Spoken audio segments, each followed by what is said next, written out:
Do you want to do and we ask everyone, do you want to do a casual convo intro, or do you want me to do the welcome back? Seeing as you're actually a listener. Yeah. It's well, it'd be weird not to have the intro, I guess. Oh no, I've actually changed that. Oh, okay. Like the little. Yeah. No, I've changed that to something shorter because, and we can keep this in if we want to. I've changed that to something shorter because watch retention. Yeah. Like for YouTube, the biggest thing for the YouTube algorithms, watch retention. So that being like a 20-second, 25-second clip, I can see people clicking off before that's even finished. Yeah. So I've changed it to like a 9-second. Get them, yeah. I've seen Mr. Beast talk about that, where it's like if you don't get them in the first 2-3 seconds, people's dopamine nowadays just like, I'm just going to scroll. We see some podcasts and they'll do like the little like dramatic, intense music and then do all the cuts of like people saying controversial things to get the people to watch the rest of the episode. Yep. Such an effort. Yeah. Such a trek to do that. Yeah.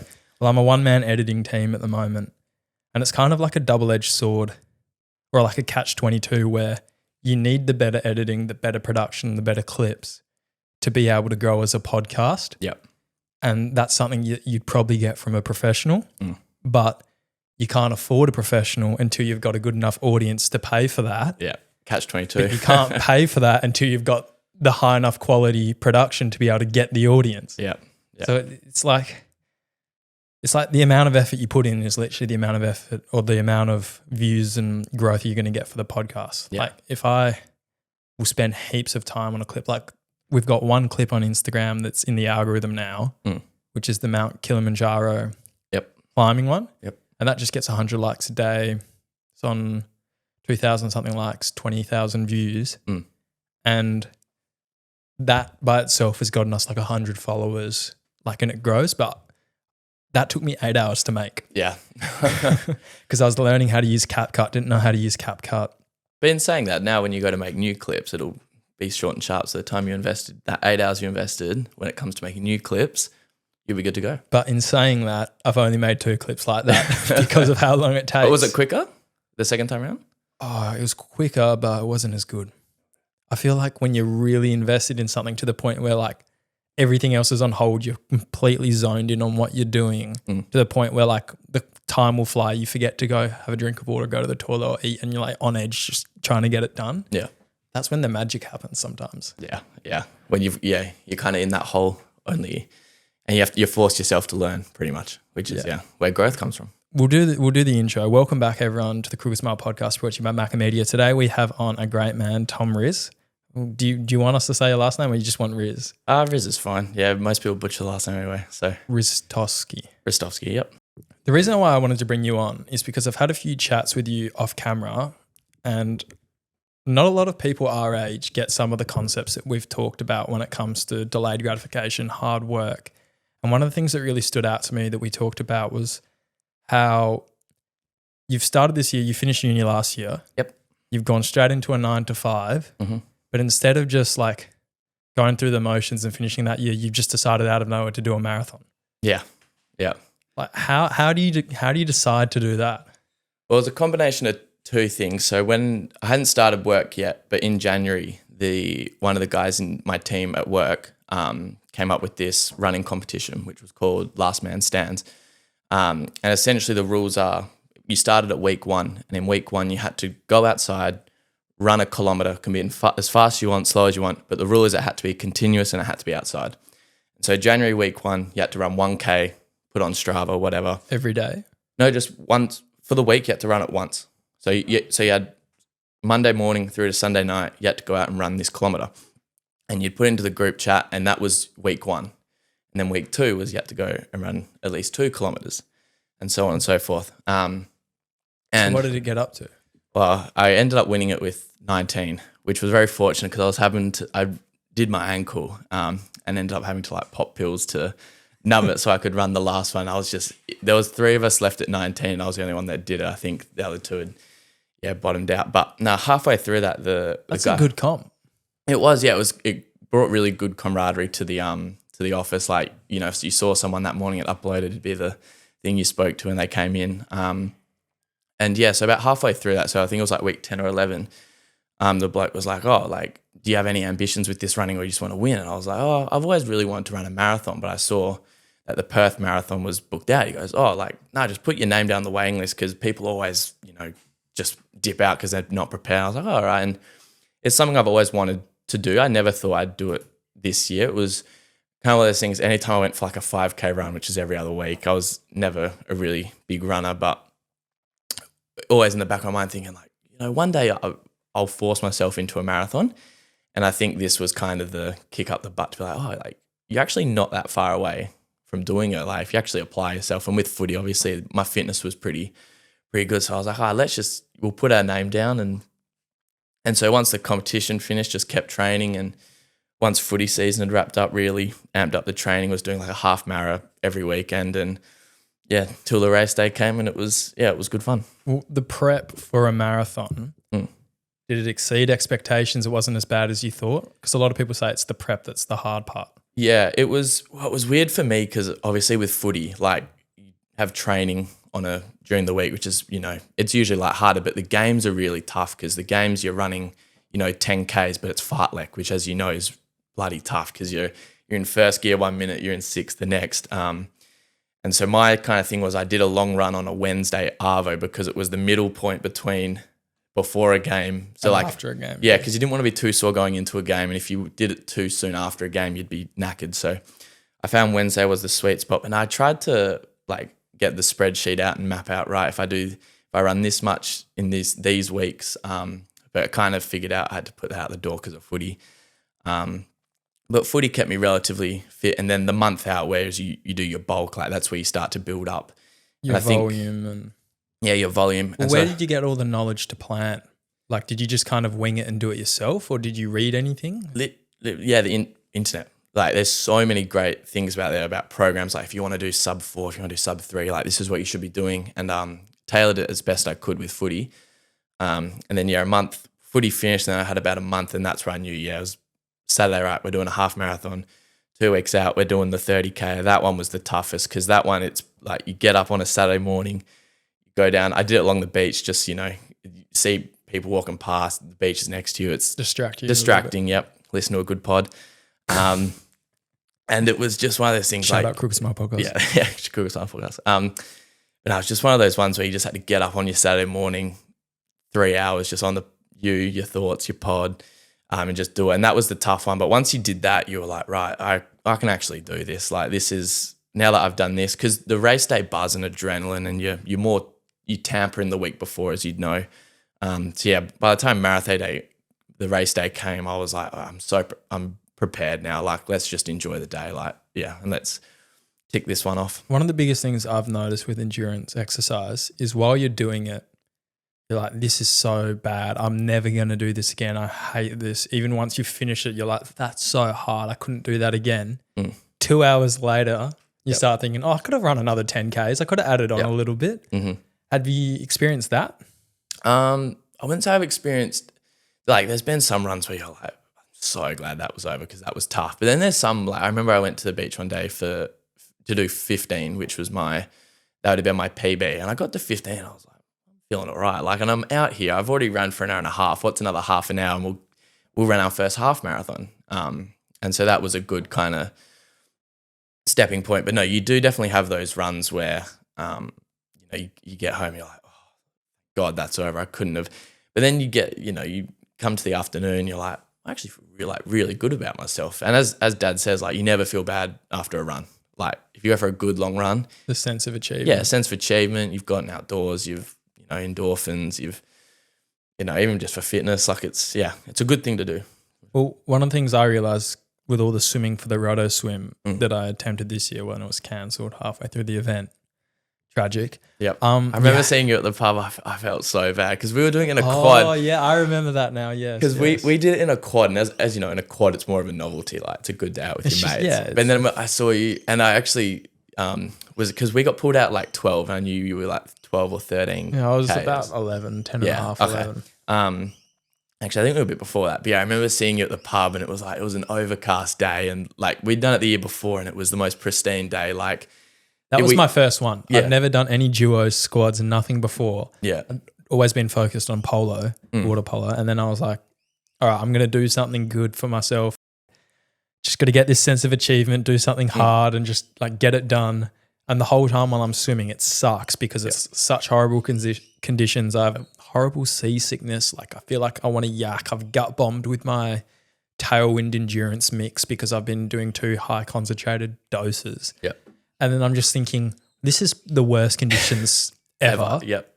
If I do this in these conditions, I'm never going to forget this. Like this is going to be the best thing ever. I reckon I would have done it. Yep. It would have taken me 8 hours because of the conditions, but I wasn't going to stop. And then when I got pulled out, it was just like, fuck. Yeah.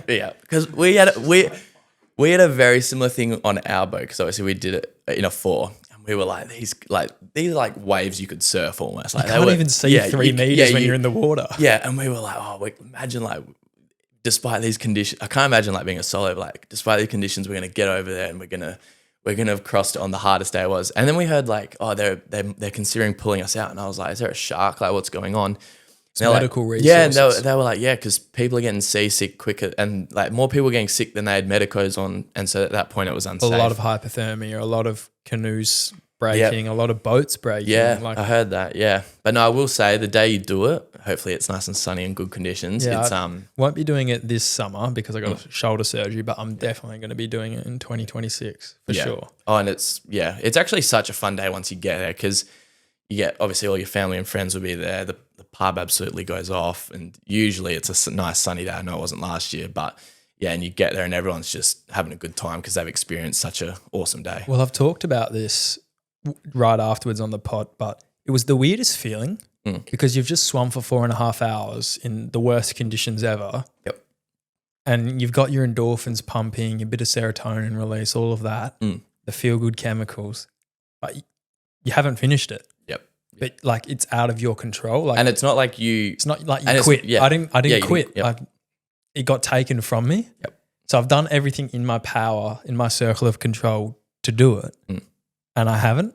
So it's like a limbo of emotions. I didn't know how to feel that whole day. Yeah, I looked forward to that podcast because I knew you would speak about it. I remember listening on the bus to work actually, and I was like, oh, shout out Crook's my podcast. Yeah, yep.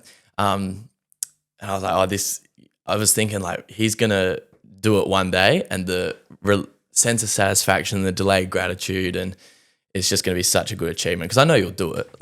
Fingers crossed. Well, I've spoken to you and gotten to know you enough to know you will do it.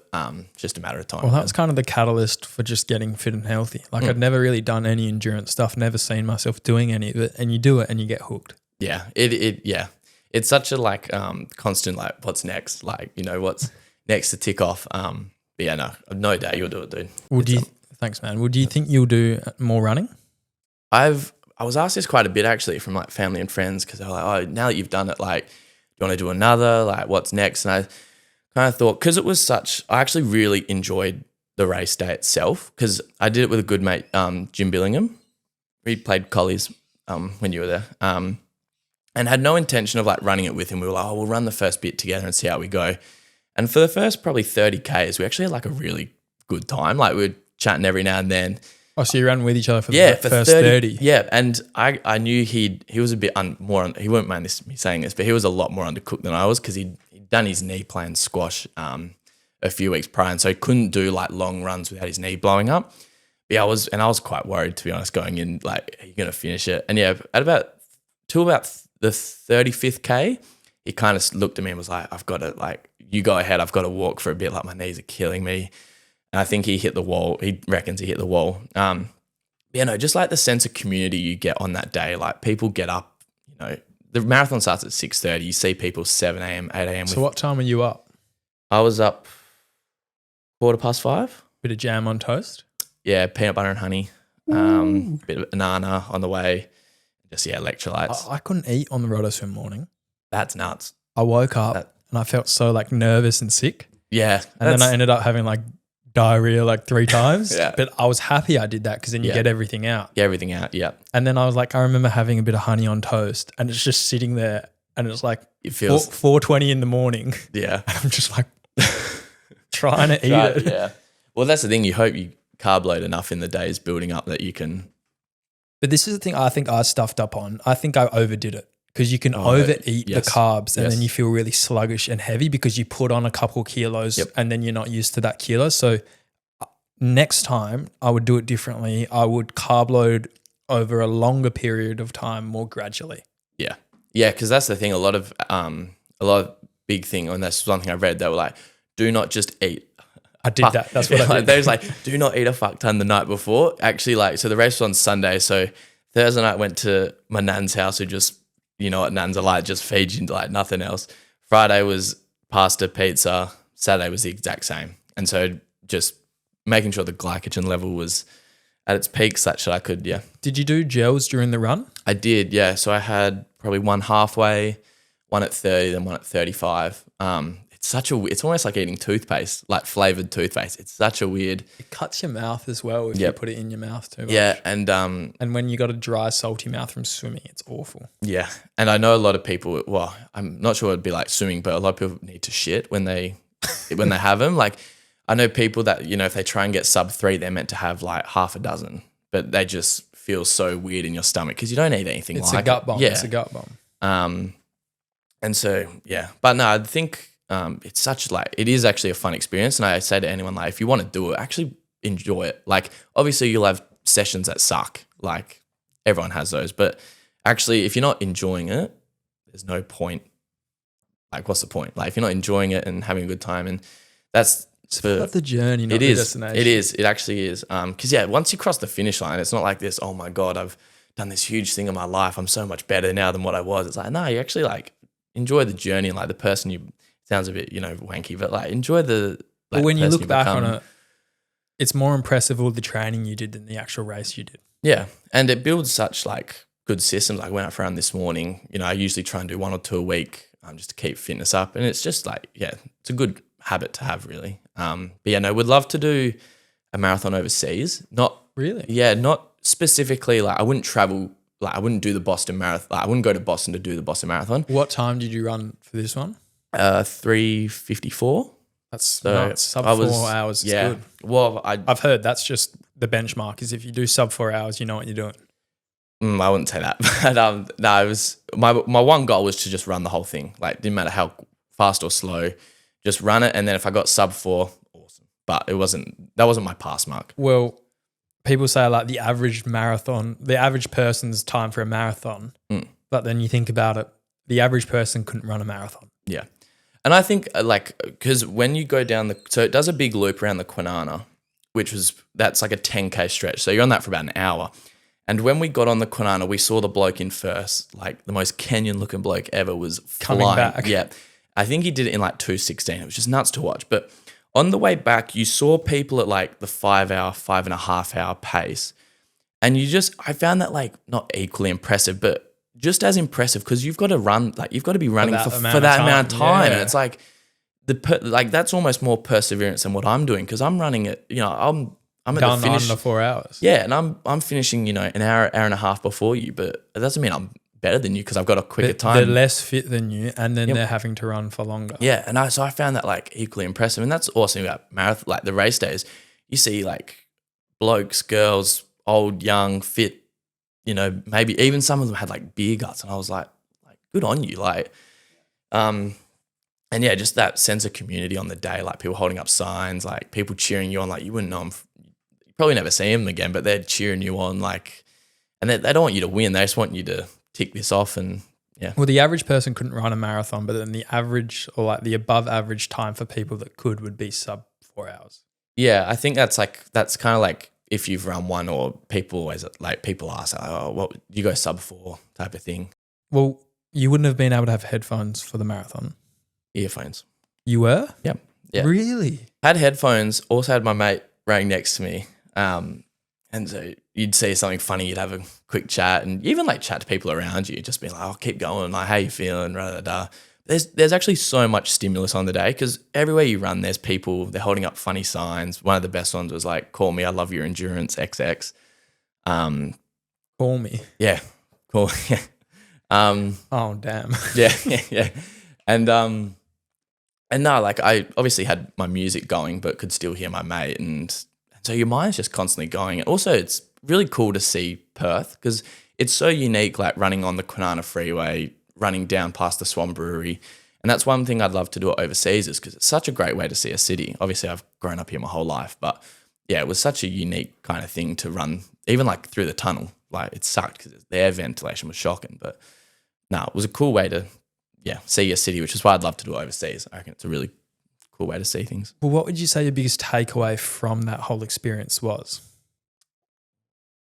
Good question. I think probably back to like just have fun with it and enjoy it. Like it's this, what's the saying? Like the person who enjoys walking will walk further than the person who loves the destination.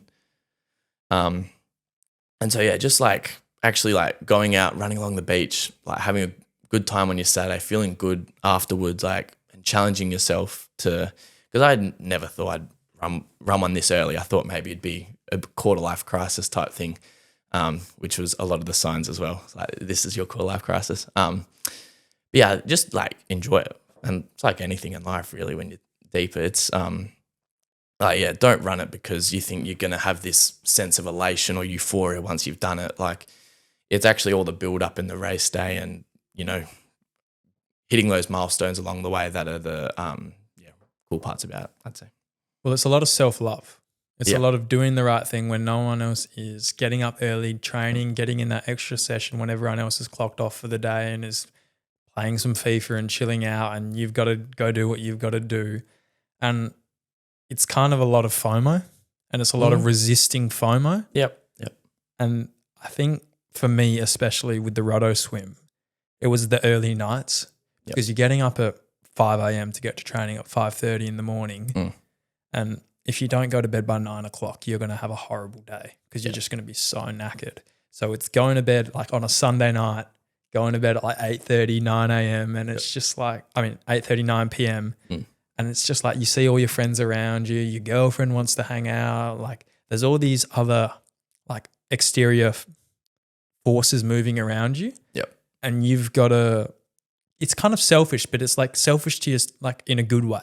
It is. You got to prioritize your healthy habits, your systems, and be able to make the right decisions for you when it's hard.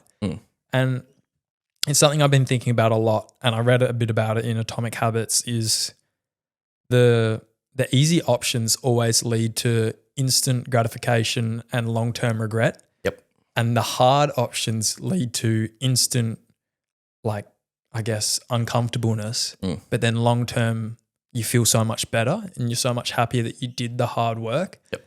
And if you can have a good week where you wake up every morning, you do some cardio or something, or you don't miss a day of exercise, you eat healthy predominantly throughout the week. Yeah. You eat healthy and then you sleep healthy. You sleep 8 hours every night. So you sleep, eat and exercise throughout the week. You have a good week at work.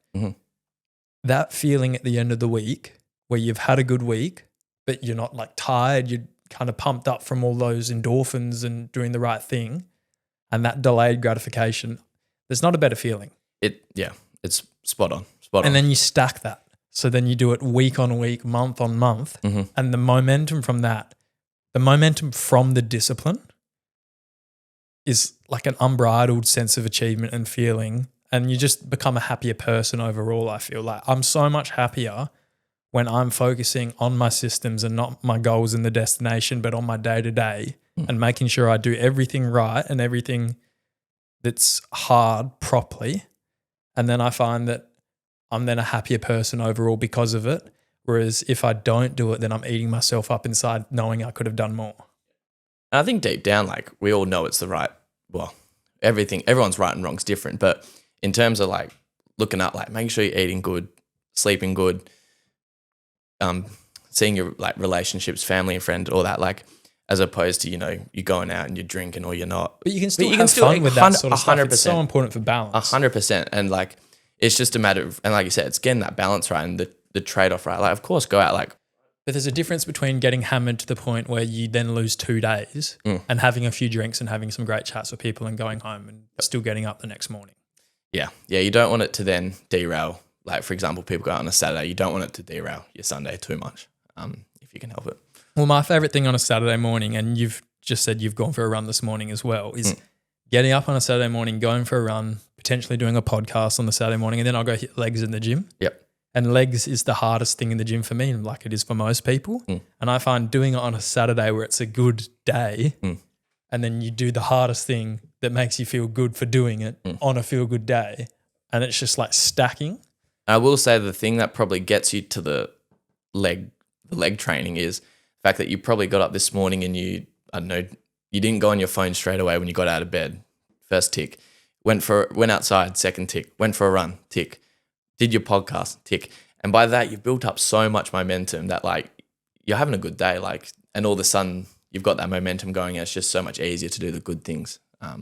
Where and that's really It's habit stacking. It is, yeah, and it's really important, I think, for people to have that like morning routine of like you put yourself so far behind if the first thing you do when you wake up is scroll on your phone for 5-10 minutes, or like then your dopamine's gone for the day, or like you don't get out and see the sun, or like I think there's not a better way to start a day without cardio, like or gym, but cardio's just different because it takes a bit more willpower to do cardio than it does to go to the gym. Yeah. I don't know, for some people it's different, but generally speaking, if you can wake up and do some cardio and you get all your hormones like working, your blood pumping around your body, and you've already got those endorphins and dopamine to have a good day, then your day, you're just happier. Even if your day is not a great day, like with the stuff you've got to do, you're in a better mood doing it. And I feel like good days aren't actually defined by what you do in the day, like as in like if you've got to go to work or you're on the weekend or whatever. Good days is defined by if you're happy and in a good mood throughout that day. And it's so important to be happy and to be in a good mood on a day-to-day basis, because if you're not, then you're not enjoying your life.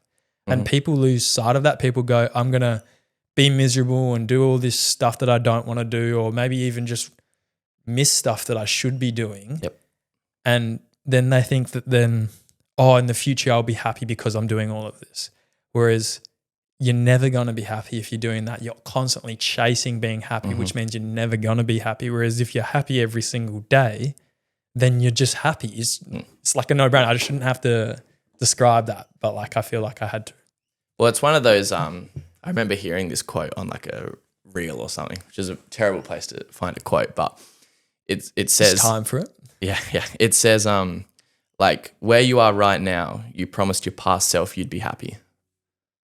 So, like, for example, I'm now working full time, and a lot of uni kids, including myself, had the like, oh, you'll be happy once you get the degree and you're starting to earn good money.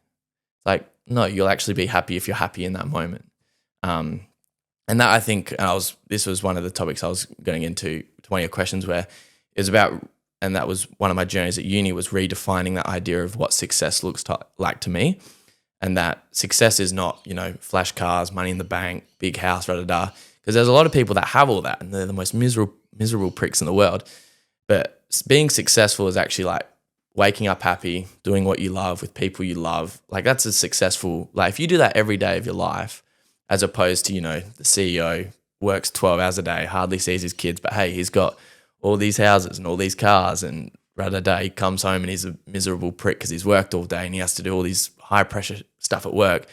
Like, who's lived a successful life? It's the person who was actually happy. That's what you define as your success. Yeah. And it's different for everyone. It is different for everyone, yeah. And I think part of my uni journey was discovering that, like, that's not the be all and end all. It's actually waking up, having people you love around you, doing, work you enjoy, and actually doing stuff throughout your day that you actually love. Well, here's some food for thought. I actually hate running. Yep. I hate swimming. A lot of people do, yeah. I'm not a big fan of going to the gym. I do it every day. I do it every day because I love hating it. Yep. I love hating it, doing it anyway, and then the sense of achievement of them being like, I hated doing that, but I did it anyway and I got through it, and doing that every single day. I love the feeling of that. So I love hating it. Yeah. It's one of those, you're going to have, then you speak to so many people and they sound so privileged of like, you're going to have to do shit in your life you don't want to do.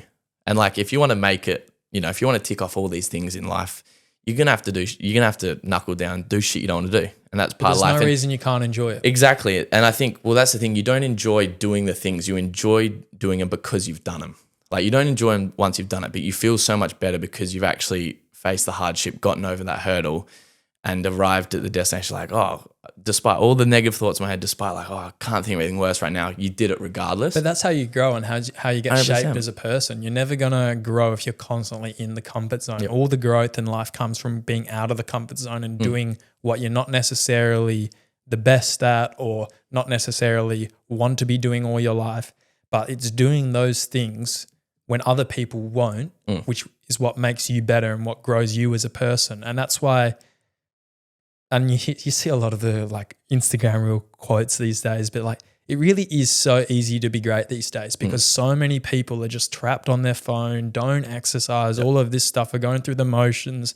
They're at work to get paid. They're not at work to work, which is a whole nother concept we can dive into. But, and then all you have to do is have discipline and work ethic. Yep. And then through the action of doing all of that, the direction of your life slowly begins to shape itself. And you can do all the planning you want, all the procrastination planning you want, but you're never going to clearly define where you're going until you actually do it. You learn more from the action of doing something than you do planning something.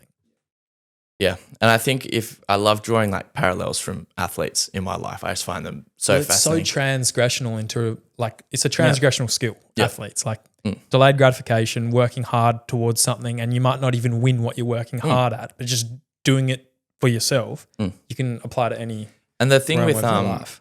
And the thing with those is a lot of athletes who like they're not born athletes. Like Tom Brady, you know, if you look at his draft thing, it's like didn't say this, but like sloppy rig, couldn't throw a tight spiral, all these things. Same with guys like Ronaldo, like, you know, he's not built to be a soccer player.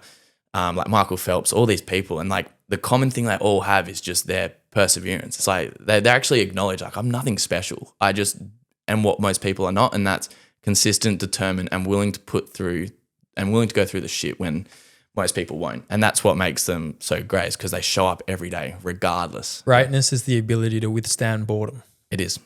That was the Michael Phelps, like went 5 years, never Not missed a missing training. a Sunday. Yeah. So his thing was Sundays. He wouldn't miss when every other swimmer would take a day off. So he got 52 more trainings in a year than every other athlete. Yeah. And that's what was the difference in the end. Even Michael Jordan's got this quote, which is so wanky, but I love it. He goes like they said Jesus works 7 days a week or 6 days. He rests on Sunday. Well, Michael Jordan played on Sunday.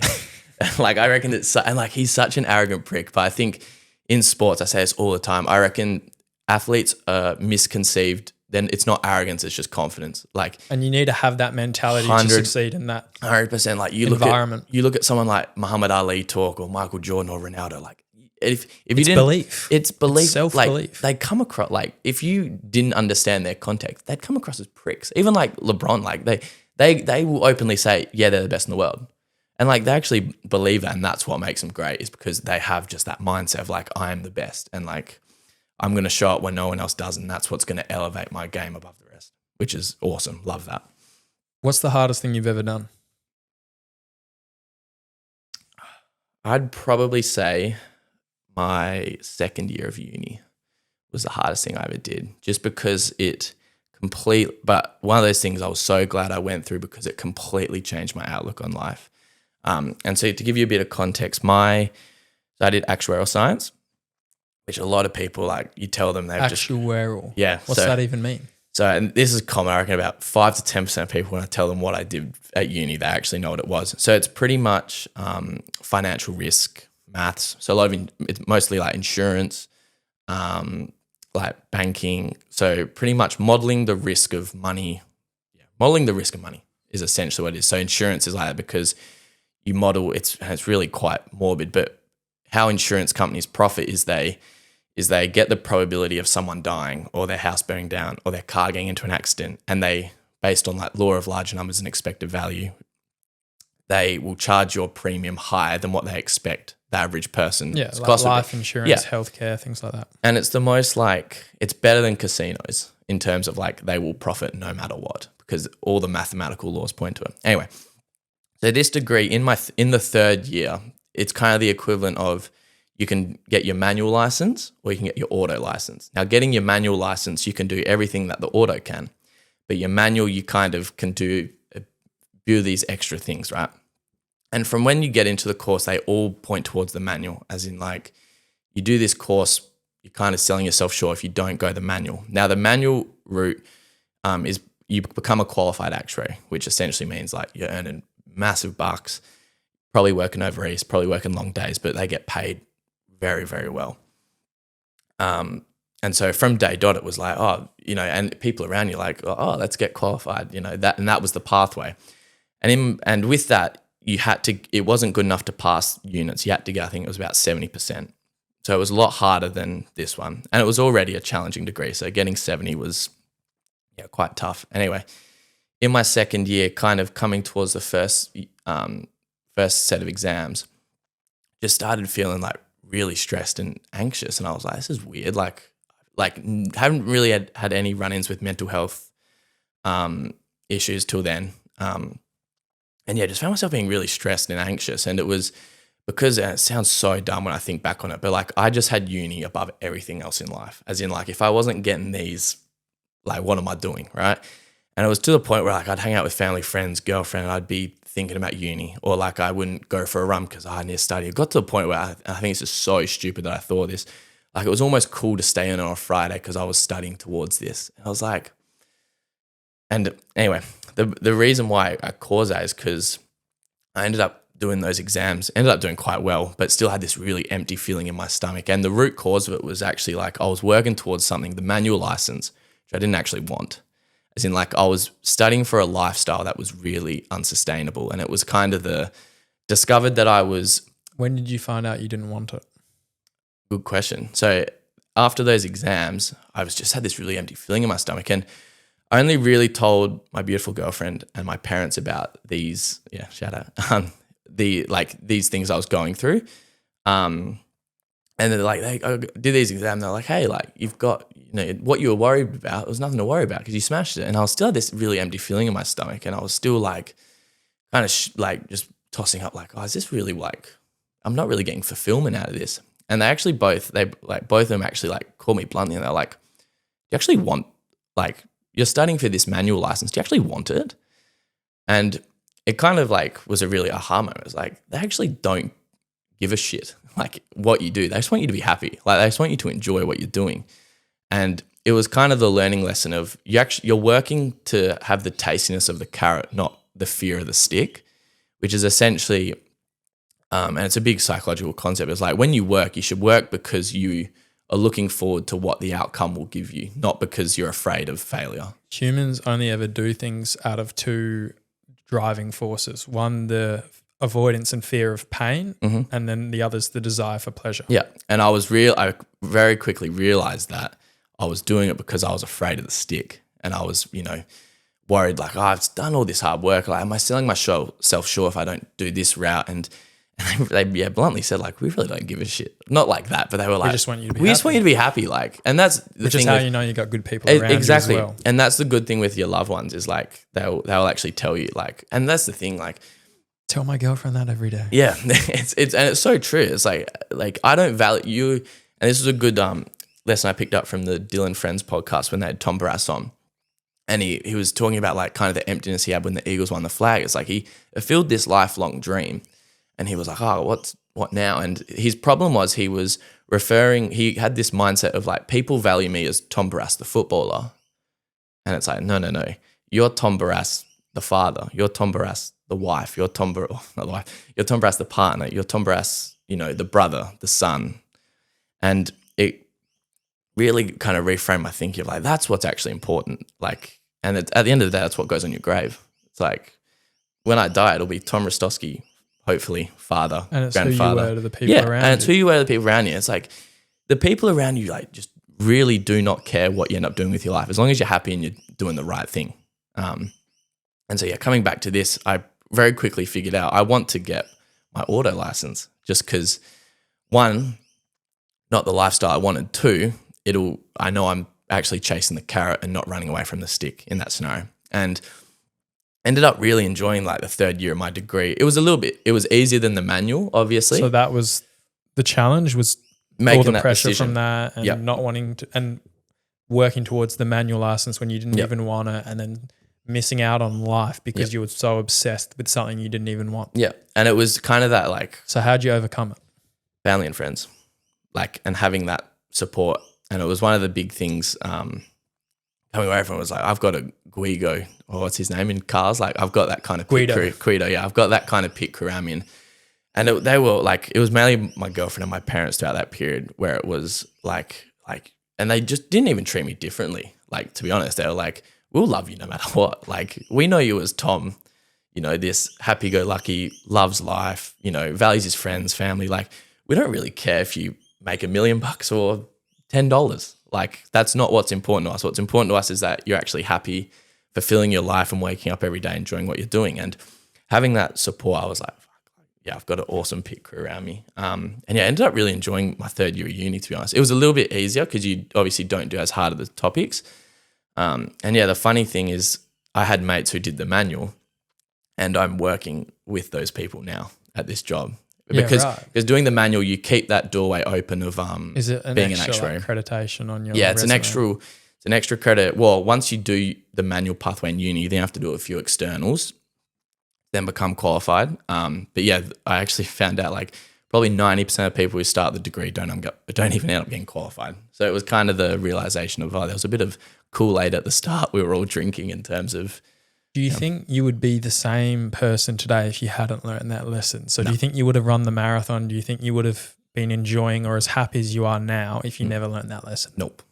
And to be honest, had I not got, I'm very glad I went through it when I did. It sucked at the time, but it got me to a point where I was like, these are things that are actually important in my life. And, you know, this, you know, status, money, wealth, it's nice to have, but it's not the be all and end all. And the fact that like, if all that went away tomorrow, I've still got family, friends, my health, you know. So it defined what success is for you. 100%. Yeah, spot on.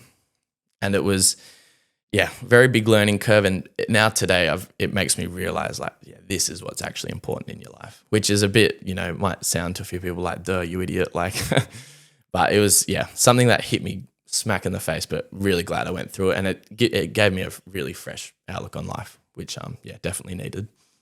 Working to work versus working to get paid.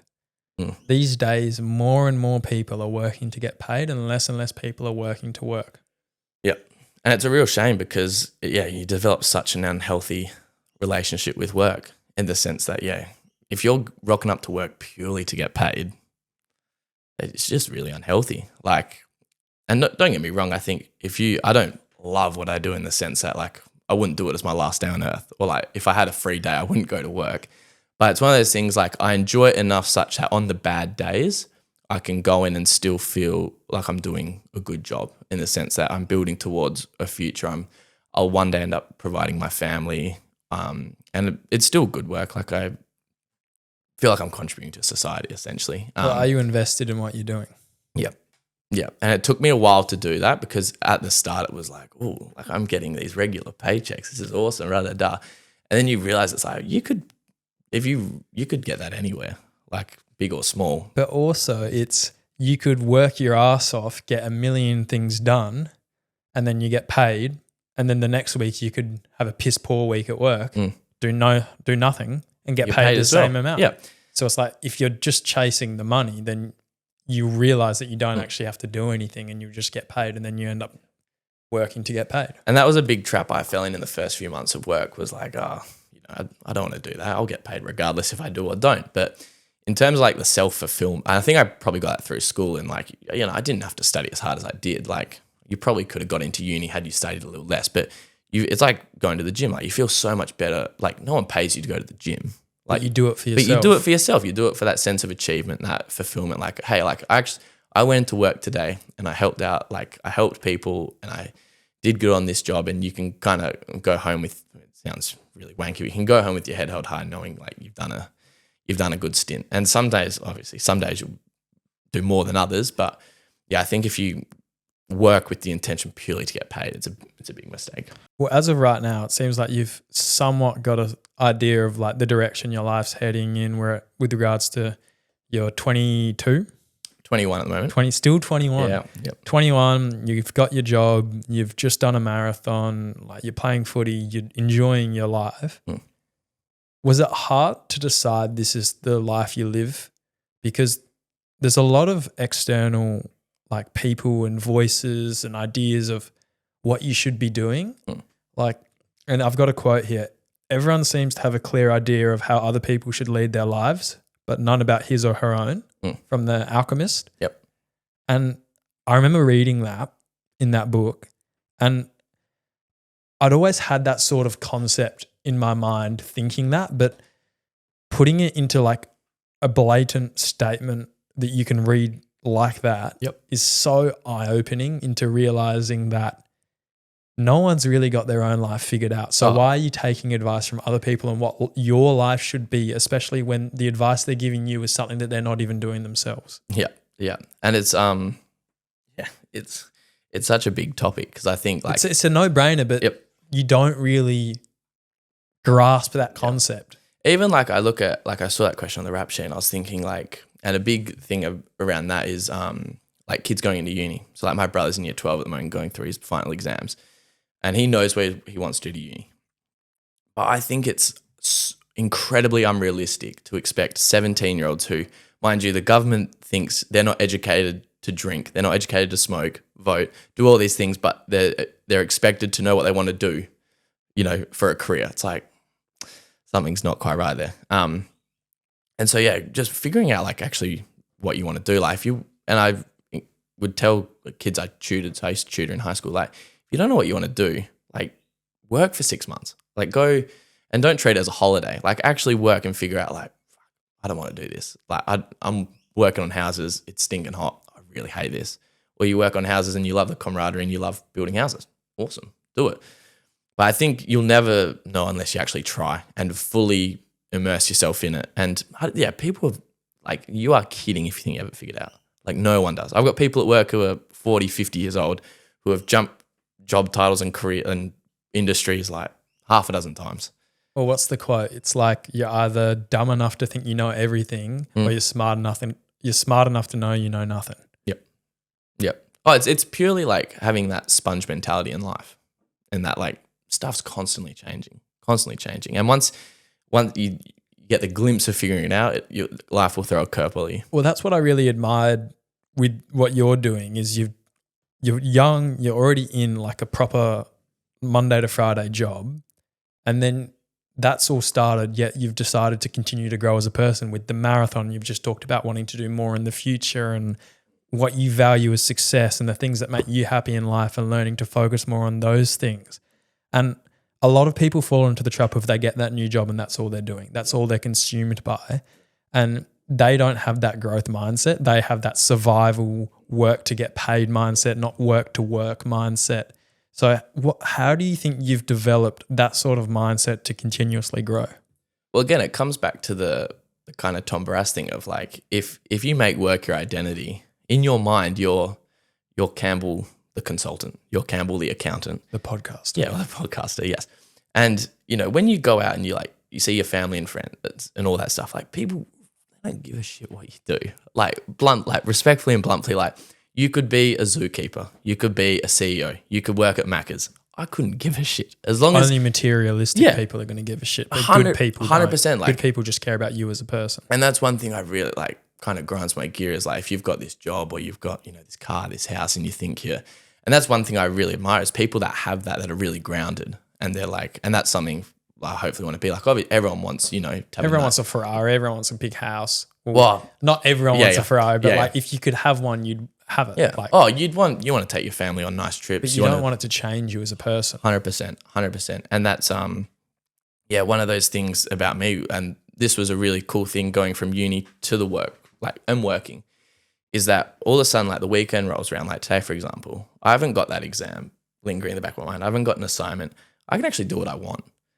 Like, and your life is yours. Well, mind you, like you can do that with work as well, but having that freedom, and I'm still at like, you know, I'm not super important at work yet, such that I'm worrying about what a client's going to say in a few hours' time. But coming home from work and actually like, I'll go play tennis, I'll go for a run, I'll go to footy training, I'll, you know, do all these other things. And it just opens up all these doors of like, I can actually go and experiment a bit. A marathon was one of those of like, oh, it's something I've always wanted to do. Like, why not just do it? Like, and it just, I think once you get out of that, well, for me, once I got out of that uni, because when you're at uni, you're constantly thinking about assignments, exams, what you could be doing.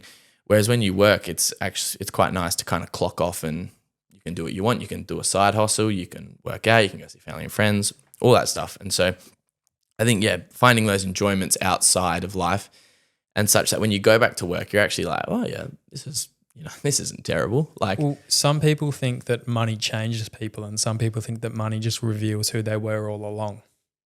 Yeah. Which one do you think? A really good question. I think a lot of people get used to lifestyle inflation. Have you heard of that? So it's a really cool thing of like, for example, if you're earning, $50K a year and you live in a humble apartment and you buy usual groceries and you drive a, not shitbox of a car, but a car that's nothing flash. And you go out to dinner maybe once a week at your local burger joint, Anyway, fast forward maybe 5 years and you're on like 200K or something. All of a sudden, like you're going out for nicer meals, you're buying nicer cars, you're buying all these things, such that once you get to that point, you kind of feel like you have to constantly be feeding that. And like you're not living as humbly as you once were. And so you have the lifestyle inflation. And so the percentage you're saving or the percentage you're spending is actually almost more than what it was when you haven't got as much money. I know exactly what you mean. And I can give a real life anecdote that's just happened. Yep. So I used to live where we're recording right now. This is my mum's place.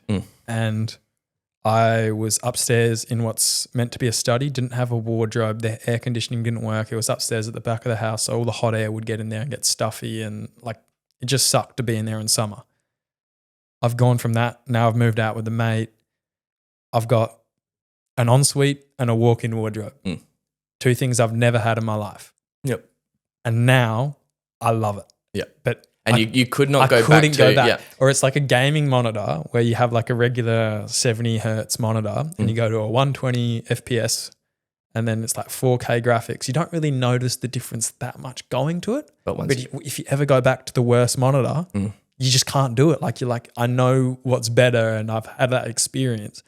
And that is not necessarily a good thing, I don't think, because it stops you from being grounded and you forget who you are then. So maybe money does change you then. Yeah, because another great example is like business class flights. Like once you regularly fly business class. Have you flown business class? I've never. I don't really. It's one of the. I'd much rather spend the money once I get there. Yeah, exactly. And I completely agree. Yeah, so and people that know me would know I'm one of the biggest tight asses going around. Like even with like a full-time job now, like I'm terrible. But it's just one of those things. That's good. It's a healthy habit. It's like I couldn't give a shit if I'm wearing like I really don't see the appeal in like $500 shoes or like $100,000 car. Like I'd much rather spend that on like holidays or experiences. Experiences. Yeah. And that's why like Fight Club's a really good movie for that. And like society's kind of tricked you into thinking like, oh, having that $100,000 car, like that'll change your life. It's like, well, no, spending that money traveling the world or doing awesome experiences with your loved ones, that will actually change your life. The importance of role models. Who is your biggest role model? I would say both my parents, but more specifically my dad, just because I think that male to young male relationship is so, so important, like incredibly important. Like male role models in your life. For young men, yes. So like my dad's taught me everything. And I grew up in a household where it's very traditional in terms of mum's a bit more caring, nurturing, could still give me a clip around the ear, but dad was more the like disciplinary, like, hey, cut that out, like pull your head in, don't be a dickhead type of thing. But he had a really good like, and still does like, has that really good line of like, if you're doing the right things, like I'm your mate. Like, and I really enjoy it. Like we do heaps of things together. Like we'll surf together, we watch the footy together. He's probably the number one person I ever yarn to. Whereas like if I'm doing something wrong or out of line or like something he's the first person to let you know. He's the first person to be like, hey, not on, like switch on. And yeah, I think where a lot of blokes like go off the rails and like that stat in like America where it's like 80% of murders, is that it's fatherless homes. It's fatherless homes, which is so true though. Cause you think like if you don't have, and like, I hope this isn't a hot take, but I think it has to be the male role model. I completely agree. Just because I think mums don't really have, like they aren't like, they don't grow up with that. It's a fine line, but mums are really good at being like making sure you're all right, making sure you're cared for, making sure you're okay, like the empathy, like really like protecting you as your kid. Yep. Whereas the male role model just is like the example of like, and I know it's very traditional, but this is what you should be doing. You shouldn't be on the couch all day. Get off the couch. Like, go do this. Like, if you're doing this and it's not progressing your life, then what are you doing? Like, showing the right and wrong in the world. Whereas like the mother, when you're here at home, is really making sure you're okay. But you couldn't have one without the other. Yep. You need both. Both are just as important as each other. It's a team thing. 100%. And I think a lot of things where blokes go off the rail. So Dad was always like, work hard when it's time to work hard, but play harder when it's time to play, right? And so like in school, like constantly like, are you studying, you're working hard, like you got a great grade, awesome. You didn't get a good one, probably because you didn't work hard enough type of thing. But then there's like the play hard aspect, which is where a lot of blokes I think fall off the rail if they don't get brought up into it in a good way. And they just play hard without the work. Yeah. Hard. And the two things for that were like with him that he taught me about was like how your relationship with alcohol and gambling, which is two big things, I think, pits for young men, because either they get exposed to it in like the most levers, have fun. Yep. And so my thing with alcohol is Dad was always like, and this is something I always tell people, like you should have alcohol to make a good time great, not a bad time good. It's a social enhancer, not a social catalyst. Yep. So things like, when I will drink, for example, like I'll be watching footy with my mates. That's already really fun. Have a bit of alcohol. It's awesome. Same with like kicking back after a game of footy and watching your other mates. It's fun with alcohol. It's awesome. And the other big one was gambling. So Dad loves like playing cards, for example. And like every month or two we'll have his mates over. And there's a massive, and he's got like, brings about 8 of his mates over and introduced me, like not young, but in my early teens was like, hey, this is how we play. And obviously I love numbers, probability. So I was like, and he used to like, and he still does buy me in, even though I've got a full-time job, just always buys me in. And these are people that are on like a huge range of salaries, right? And they're nearing retirement now. They're comfortable. Yeah, they're comfortable. But forever, always been tournament style, which means once you're out, but you play multiple games, but it's a $20 buy-in. No more, no less. And his logic in that is like, we're not having this cards night to take money off our mates. Like you're actually just having it to have a good time and like have a laugh, have a drink. Yeah, you take your mate's money. It's just a bit of friendly competition. It's just a bit of friendly competition. And so he says like, if we play 5 nights and I lose every single one, I've lost $100. Like that's a night out, like on the town. Like, and I do the same thing with my uni mates. So introduced like, because I've heard horror stories of like kids that owe, like people our age, they owe like thousands of dollars. And I'm like, in gambling. Yeah, like house poker games, just because they play constant buy-in. So the way we play is you'll get a set amount. I think it's like $10,000 in like Monopoly money. Obviously it's chips, and once you're out, you're out. You have to wait till the next game, till there's a winner. Whereas I think what a lot of people do, and you do this at the casino, is like if you buy in with $100 and you lose it, you can another $100, and that's how it happens. And so with my uni mates, I've adopted the same mindset, like same style of game, but it's $5. And we kind of have this running joke, like, oh, no matter where we go in life, should we always just make it $5? Because like humble roots and not getting caught in lifestyle inflation. I like that. Yeah, and so I think that was awesome the way he showed me that, because I've seen like a lot of mates like on sports bet and all that. Like I still, and my mates take piss at me for this, I still only bet like $1 or $2 on a game, just because it makes the game more interesting. But it's like it doesn't ruin my day if I lose. Same with like if I'm playing poker with my mates and I lose $20, doesn't ruin my night. I've still had a good night with my mates. Have you heard of the thing where people will put money on the team they're not going for? Yeah. So if your team's playing, you then put the money on the other team. So you either your team wins or you make money. Yeah. I never bet on a game with my team in it, or like I never bet the outcome of a game with my team in it. But because I'm an Eagles fan, all this year I've tipped against the Eagles. So it's like a win-win. Like if the Eagles win, awesome. If they don't, I got my tip right. But yeah, no, I think, that's incredibly important for young men, or circling back, to have that role model in their life, because otherwise, they get introduced to things like that where it's really easy to take a dark turn. You end up in a pit. And so, and it doesn't have to be, for anyone listening, it doesn't have to be like your dad. It can be your uncle, grandfather, even a teacher. Like I was hearing your coach was a really good role model for you. So yeah, anywhere in life, doesn't have to be family. It can be whoever. Well, yeah, unfortunately, my parents have separated. So I've been living with my mum for a while. Yep. And I don't think without getting that personal, I don't think it affected me as much as it affected my brothers because I had that sporting background with male role models in sport, whereas they didn't. So not to say anyone's worse or better off, but to say they've probably struggled with it more because they didn't have those male role models in their life, whereas I did. And that's something that I attribute to why I am successful, is because those sport male role models, as we talked about, it's a transgressional skill. Learning discipline, work ethic, delayed gratification in sport from male role models, I then was able to then transfer that over into, say, my working or the podcast or exercise, or whether it comes to doing the right thing for my health. Those things I learned from those male role models, and in like the least judgmental way or blaming way, just because of how things played out. My brothers didn't get that. Because they weren't in sport as much? Yeah. Yep. So you definitely can see the difference with it for sure. Yeah. And that, I think, sport is the greatest thing man ever created, but I think it's so important for kids, boy, girl, to be involved in it. And that physically was one thing, and mentally. That was one thing Dad like preaches, and like still comes to every footy game. Like social sport. Yep. Comes down to every footy game, and like didn't matter what sport, he was like, yeah, give it a go. Like just play it. And it does. It teaches kids, one, how to socialize with other kids, teaches you discipline, teaches you to be a part of a team, which is incredibly important. And it's such a good thing on like, note for anyone listening, like it's such a good thing to not have on resumes, but to bring up in interviews.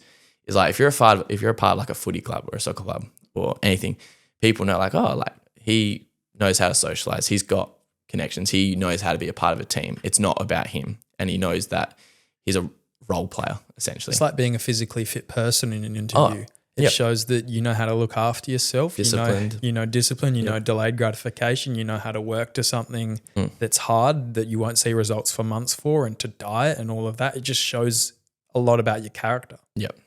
So my kids will be in sport until they're 18. Prodigies? What sports would you put your kids in? Because I've thought about it. Yeah. I would never put my kids in water polo.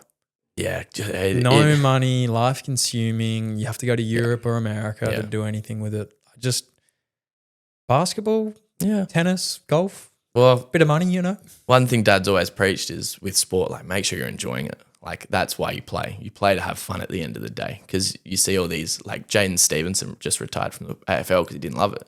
And some people will be like, oh, he's got the best job in the world. He's playing footy for a living. But for him, it's not. But for him, it's not. Yeah, because he doesn't enjoy it. And so that's and that's the thing with like Dad put us in every sport, like every sport. And so I think that's the thing. But I would love, obviously, for them to play footy, just because it's one of my favorite things in the world. And you can do it with them. And you can do it with them. It's so easy to go down and have a kick at the park. Summer, I beg not cricket. I don't want to go spend my Sunday. No cricket, definitely no cricket. Although, mind you, Dad still come and Mum come to my social one, which I play tomorrow, which is like, it's 100 ball per innings, bit of a slog, which is good. I'd love for them to be into aquatics though, like that, like always like swimming, boogie boarding, surfing, all Waterboarding. those things. Yeah, water polo was good fun until it got to the point where it's like, geez. With the problem with water polo, especially in Australia, is if you want to take it competitively, there's no money in it. So to be competitive, you have to spend so much time training to be better than everyone else. But you're spending all this time for no reward. Like it has to be a pure project. Like it's got to be a passion project. You got to really enjoy it to the point where you're okay with not making money or sacrificing all of this time, including your social time, not just your work time and your mental and physical like tiredness, just to play the sport. Yeah. And that's something I struggled with a lot towards the end of when I was playing, as I was becoming a young man. It's like there's this whole world out there, yet I'm spending all this time on something that you don't really love. Well, that's the thing. I'm not sure. Not sure. But I feel like if you know, you know. But I had other influencing things going on in my life, which is why I stopped playing, whether it was family, health, or just injury. I had a really bad run with injury as well. I'd love to see you give it a crack when you're like 30. But it's too late. I'll still play socially. But yeah, because I think there's so much enjoyment from just playing it socially. It's too late to do competitive by 30, I think, to give it a proper crack. No, not that. I was just saying like, when you just go full social. Oh, I'm playing Wednesday nights. Oh, okay. Then yeah. And do you still love it? Well, this is the thing. I am the most competitive person I know Yep. to myself. Yeah. Not even to other people, to myself. Like, Yep. if someone's beating me, I'm not mad or jealous that they're beating me. I'm mad that I'm not the best version of myself. Yep. So like, I've got torn cartilage in my shoulder right now. I've got a labral slap tear that I'm getting surgery for in December, and I've got a ganglion in there as well now that's got to get removed. So I'm playing Wednesday nights, but I'm probably throwing at 70%, throwing pillows. Yeah. Oh yeah. boy! Just because you knew. Just because I knew how good I can be. Yeah. And I'm so competitive. Yeah. With myself that it just pisses me off that I'm nowhere near as good as I was. And it's something I can't even control because it's an injury. Yeah.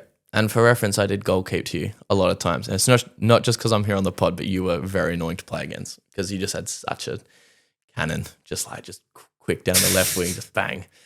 I can't even put power on my shots anymore. Like I just have to have accuracy and everything just gets saved. It sucks. I saw that. I saw a photo of LeBron throughout the week where it was because he's in year 22. Yeah, he's 39, 40 in December. Yeah. And it's just nuts to like. I saw a photo of like in year one him dunking versus now, and his head is like half a foot or a foot below what it used to be when he used to get up to dunk. And I'm like, I always think like for athletes, it must be so hard to get to the end of your career knowing you are nowhere near what you could be able to do. Well, that's the thing. I reckon I could get back there because I'm still young enough. Yeah, that's true. Just, which is why I'd love to see your mindset when you know you're not young enough and you can fully like let go of the competitive and you'd like to just enjoy it. This is something I was thinking about if I ever got any endurance athletes on to ask is as you get older, your physical ability diminishes, but your mental resilience increases. Yeah. And that trade-off, like, because all the marathon runners peak when they're like in their mid-30s, early 30s. They don't peak in their physical prime. Is that because of that mental resilience increase, even though their physical ability is diminishing? That's a really good question. Because I've seen guys like Shane Crawford, who like awesome footy player, but I can't remember where he ran from. Probably selling him short, but he ran from like Sydney to Melbourne or something like that. And you see so many like ex-athletes and they come out and they either go full fat or they do marathons and Ironmans and all these things. You know, it's a very interesting concept because I've seen a thing where I don't know who this guy was. It was a guy who ran like 100-mile race. And Ned Brockman just did the 16,000 kilometers. I mean, yes. Yeah. Well, no, 1,600. 1,600 kilometers because it's 1,000 miles. Yeah. So yeah, 600 kilometers. But yeah, he was saying something like we only ever our brain is like we use 40% of our like willpower, and it's like when you go into those moments, because I'm sure there's people out there that are fitter than Ned Brockman, but like his mental space would just be unreal. Like the things he was having to endure, to like, and like you look at his feet and all that. But yeah, no, that'd be really interesting to hear. It's you versus you at the end of the day. It's all like what you talk to yourself. And this is a really good, it can be used as a really good kind of metaphor for life, where at the start of the marathon, it's all crowded, everyone's around you, you're trying to get past everyone, you're bumping shoulders, all of that, trying to get that good position. But when you're in that last kilometer of that marathon, it's just you and your shadow. Like there's no one else at the finish line apart from you. And it's the same as life. Like you go to uni, you go to whatever, you got all these people around you deciding what to do, what's the fastest way to like do this race, what's the best way to do it. But then slowly as you go more and more into it, it becomes more and more lonely. It becomes less and less people. Yep. And in the end, it's you versus you. It is. Yeah. At the end of the day. Yep. It's just a mental battle. It is, yeah. It's a matter of pushing yourself to what you're actually capable of. And that was the big thing that Michael Jordan spoke of. It's like, I don't care if I'm better than him or him or him. I just want to be better than he wants to be the best version of himself, essentially. This is another saying. It's I killed my clone today. Yeah. So every day you're killing yesterday's clone and becoming a better version of yourself. Yep. Atomic Habits, 1% better every day. Oh, I love that shit. Yeah. I wanted to talk a little bit about positive interactions. Positive interactions are infectious. 100% agree. The reason why I know it's like so important is because whenever you walk past old people in the street, they always smile at you.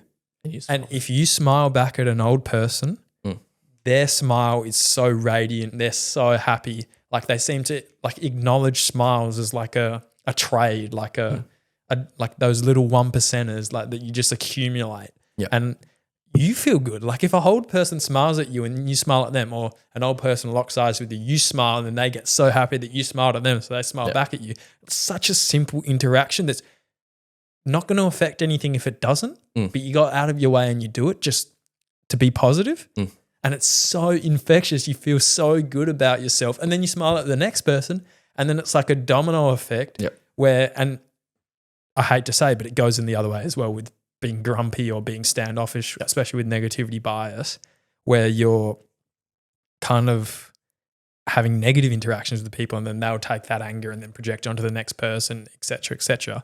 You can do it with being positive as well. And I feel like, literally, and I know it's a little bit corny, but it's just good for society, being positive and always being in a good mood and being nice to people, stopping to have a chat with someone, as we said, going out of your way at the footy club to go and be nice to the younger boys and make them feel included and part of the club. Because it means so much to those younger kids that don't really know anyone there. And then the person that's been there the longest is the one that's giving you all their time. That just makes you feel as a person so much more important. And then if anything, that's going to then make you do that when you're older to the younger kids then. And it's it's a domino effect. And I've started doing it more recently where I'll smile at people more if like there's just a little interaction with someone. You just always be really nice and happy, or like you go out of your way to help someone. And even if it doesn't improve your life in terms of it doesn't progress you to have more money or achieve something, it makes you happier. And at the end of the day, that's, as we've been talking about, that's what real success is enjoying your day to day. I was going to call you up on that. Was the like, it doesn't get you any money. Like that's not important, Campbell. It's about no, it's very true. And you notice the guys at the footy club, even at work. Like when I go into work, like always, good morning, how are you? Smile. There's nothing worse than like someone walking in, like they don't say good morning, like plonk their stuff down their desk, and they're just like, oh, you wouldn't want to work with you today, for example, or like. Always will, like with my mates at work, like always like, let's go grab a coffee in the kitchen. Morning, how are you? How's your weekend if it was early in the week? Same with footy. Like I love that start of training where like everyone's in the change room or they're just having their warm-up kicks and they're just chatting shit. They're just, how you doing? And they're like literally nothing about footy or work or whatever. It's all just people wanting to have a good time. Awesome. Well, was there anything else you wanted to touch on? Any other stuff that was in the back of your mind you wanted to bring up? Not really, man. It's been good. I've been really impressed with the whole get up. As I said before, 49 episodes. Well, people think we're like in a garage or some shit. No, and we're low quality, but no, we're high production. It is high production. Smart podcast. Even just seeing you set up, I was like, wow, you must have learned a lot of stuff to get this humming. But no, well, that's the thing. And this is this relates to everything we've talked about, but learning how to do all of this stuff, like I learned how like the lighting works, the cameras work, the multi-track or Adobe Audition editor works, Premiere Pro editing, making clips. I learned all of that by doing it. Yeah. I didn't learn it by planning. Yeah. Like it's slowly gotten better. So like if you look at our first podcast episode, the audio, the camera quality, the camera angles, like we're man spreading, it's like weird angle down, you can see up our pants, like it's not great, but then you slowly click through the videos, the titles slowly get better, the thumbnails slowly get better, the intros change, like just if a little bit of the production gets better every single episode, over 50 episodes, over 100 episodes, over 1,000 episodes, you're guaranteed to at least have some sort of success or some sort of growth and just a better like product, better service. 1% better every pod. The aggregation of marginal gains. It is, yeah. It is, yeah. Just doing one bit better every time. But no, it's awesome, man. And I love that you and G, unfortunately not here today, but which was a big bummer when you told me. But was it? I was like, oh no, I love you both, but I was like, oh no, I get it. No, but no, like I think the perseverance to keep this thing going, and it sounds like you two are really enjoying it, which is the main thing, obviously. Well, I haven't spoken to Johnny about it, but I want to get to 1,000 episodes. Like I want to get to 1,000 episodes, like with like obviously there's times where we don't have guests, but with guests, like with as many guests as possible. But just like I wouldn't want to stop doing it before I got to 1,000. And I know that once I get to 1,000, I'll want to keep going. Yeah. Well, it's the happiness in the pursuit.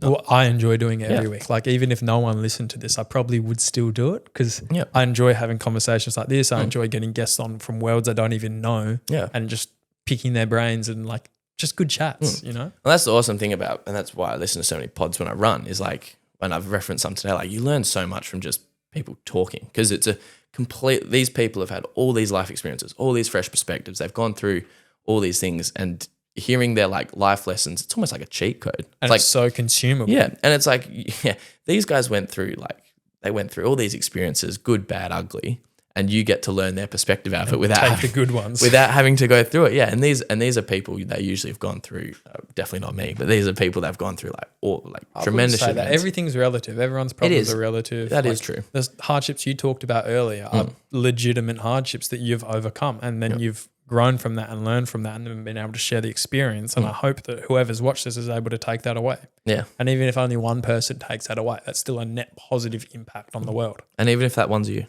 It is me, mate. It is me. No, but yeah, if anyone's still listening or is listening, thank you very much. Really appreciate it. And I just want to say to Riz, thank you very much for coming on. I absolutely loved this conversation.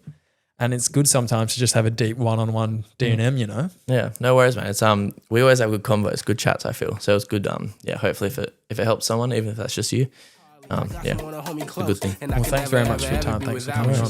Thanks for having me. If you get lost, I press the rewind so you don't see now. I know I can tell that you a winner. I'm making key lime cause I was living in the backseat till you bagged me. All my niggas never playing games like we bad street. When she's talking, feel like poetry in motion, and I feel like I'm chosen. When she look at me, I'm getting lost up in that ocean. Everywhere in motion, they ain't got a notion. I wanna tell the world.